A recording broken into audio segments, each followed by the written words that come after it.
이사야 61장. 주 여호와의 영이 내 위에 있으니 이것은 여호와께서 내게 기름을 부어 가난한 사람들에게 좋은 소식을 전하게 하려는 것이다. 그분이 나를 보내셔서 마음이 상한 사람들을 감싸주고 포로에게 자유를 선포하고 갇힌 사람은 풀어주고 여호와의 은혜의 해와 우리 하나님의 보복의 날을 선포하며 슬퍼하는 모든 사람을 위로하게 하셨다. 시온에서 슬퍼하는 사람에게 제 대신 화관을 씌워주고 슬픔 대신 기쁨의 기름을 발라주며 통곡 대신 찬양을 옷입게 하셨다. 그래서 사람들은 그들을 가리켜서 여호와의 영광을 드러내시려고 여호와께서 손수 심으신 정의의 상수리 나무라고 부른다.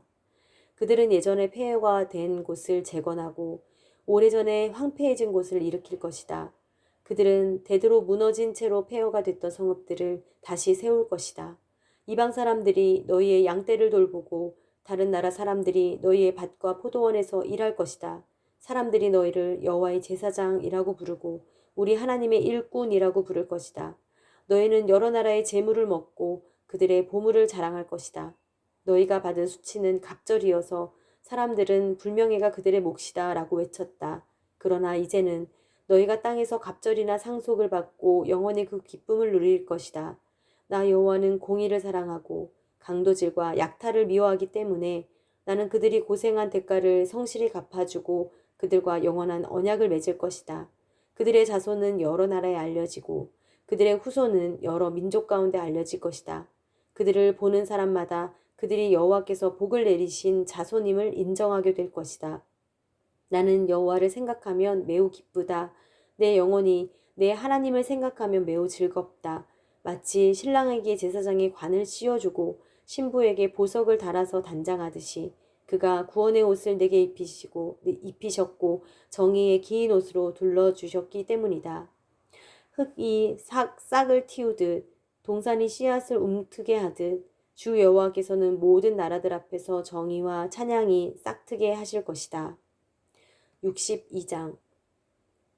시온을 위해 내가 잠잠히 있지 않을 것이다. 예루살렘을 위해 내가 쉬지 않을 것이다. 시온의 정의가 빛나기 시작하고 예루살렘의 구원이 횃불처럼 타오르기까지 내가 쉬지 않을 것이다. 이방 나라들이 내 정의를 보고 모든 왕들이 네 영광을 볼 것이다. 사람들은 여호와께서 친히 지어주신 새로운 이름으로 너를 부를 것이다. 너는 여호와의 손에서 화려한 면류관이 되고 우리 하나님의 손바닥에 놓여 있는 왕관이 될 것이다. 다시는 너를 버림받은 여인이라고 부르지 않고 내 땅을 쓸쓸한 여인이라고 부르지 않을 것이다.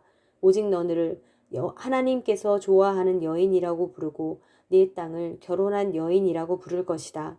여호와께서 너를 좋아하시고 네 땅을 신부로 맞는 신랑이 돼 주실 것이기 때문이다. 총각이 처녀와 결혼하듯 너를 지으신 분이 너와 결혼하실 것이다. 신랑이 신부를 기뻐하듯 내 하나님께서 너를 기뻐하실 것이다. 예루살렘아, 내가 네 성벽에 파수꾼을 세워두었다. 그들은 밤이나 낮이나 잠잠해서는 안 된다. 여호와를 일깨워 드려야 할 너희는 가만히 있지 말고 그분이 예루살렘을 세우시고 세상의 자랑거리가 되게 하실 때까지 여호와께서 쉬시지 못하도록 해야 한다. 하나님 여호와께서 그분의 오른손을 드시고 맹세하셨다. 그분의 강한 팔을 드시고 맹세하셨다. 다시는 내가 네 곡식을 네 원수들이 먹을 군량미로 내주지 않겠다. 다시는 네가 땀 흘려 얻은 신선한 포도주를 이방 사람들에게 내주지 않겠다.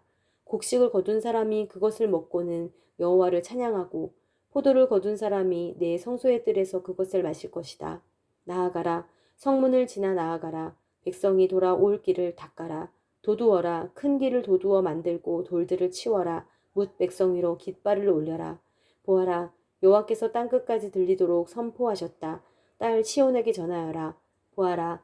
네 구원자가 오신다. 보아라. 상급으로 따내신 백성을 데리고 오신다. 보답으로 받으신 백성을 앞세우고 오신다. 사람들은 그들을 거룩한 백성, 여호와께서 값을 주고 건져내신 자들이라고 부르겠고 너를 찾은 성읍, 버릴 수 없는 성읍이라고 부를 것이다. 63장. 에돔에서 오시는 이분은 누구신가?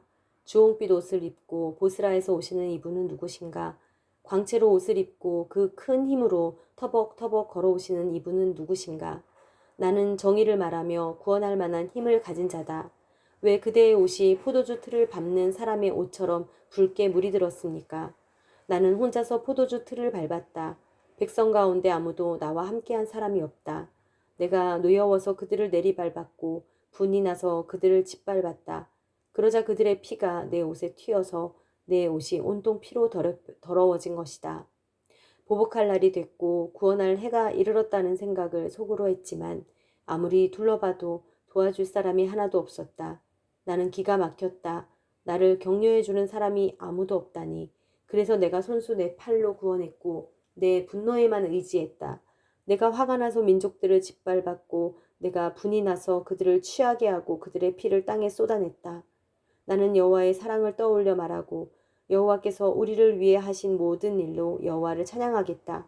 그분이 이스라엘 집에 베푸신 많은 선한 일은 그분의 크신 은혜와 풍성한 사랑으로 하신 일이었다. 그분이 말씀하셨다. 그들은 분명히 내 백성이며 나를 속이는 자녀들이 아니다. 그래서 그분은 그들의 구원자가 되셨다. 그들 모두가 고난을 받을 때 그분도 친히 고난을 받으셨다. 천사를 보내 구하시지 않고 그분은 친히 그들을 구해주셨다. 그들을 사랑하시고 가엾게 여기셔서 그들을 구하신 것이다. 긴 세월 동안 언제나 그들을 높이 드시고 안아주셨다. 그러나 그들이 반역하고 그분의 거룩한 마음을 슬프게 했다. 그래서 그분은 그들의 원수가 되셔서 친히 그들과 싸우셨다. 그러다가 그들은 오래전 모세의 시절을 떠올렸다. 양떼를 거느리던 목자를 바다에서 이끌어 올리신 그분이 지금은 어디에 계실까? 그들 가운데 그분의 거룩한 영을 넣어주신 그분이 지금은 어디에 계실까? 그분이 영광스러운 팔로 모세의 오른손을 붙들어 이끄시고 백성 앞에서 물을 갈라서 그 이름을 영원히 명예롭게 하신 그분이 지금은 어디에 계실까? 말이 들판을 내달리듯 그들을 이끌어 비틀거리지 않고 깊은 바다를 걸어가게 하신 그분이 지금은 어디에 계실까? 평원으로 내려가는 솥대처럼 여호와의 영이 그들을 쉬게 하셨다. 주께서 이렇게 주의 백성을 인도하셔서 그 이름으로 스스로 영광스럽게 하셨다. 하늘에서 내려다보시고 거룩하고 영광스러운 주의 높은 보좌에서 굽어보십시오. 주의 열정과 주의 강한 힘은 이제 어디에 있습니까? 주의 간절함과 주의 긍휼이 우리에게서 이제 그쳤습니다. 그러나 주께서는 우리의 아버지이십니다. 비록 아브라함이 우리를 알지 못하고 이스라엘이 우리를 인정하지 않는다 해도 여호와여, 주는 우리 아버지시고 옛날부터 주의 이름은 우리의 속량자이십니다. 여호와여, 왜 우리를 주의 길에서 떠나 헤매게 하시고 우리의 마음을 굳어지게 하셔서 주를 두려워하지 않게 하십니까? 주의 종들을 굽어 살피시고 주의 유산인 지파들을 생각하셔서라도 돌아와 주십시오. 잠시 동안 주의 백성이 주의 성소를 차지했었지만 이제 우리의 원수들이 주의 성소를 짓밟았습니다. 우리는 주께서 오랫동안 전혀 다스린 적이 없는 사람들처럼 됐습니다. 주의 이름을 부르지 않은 사람들처럼 됐습니다.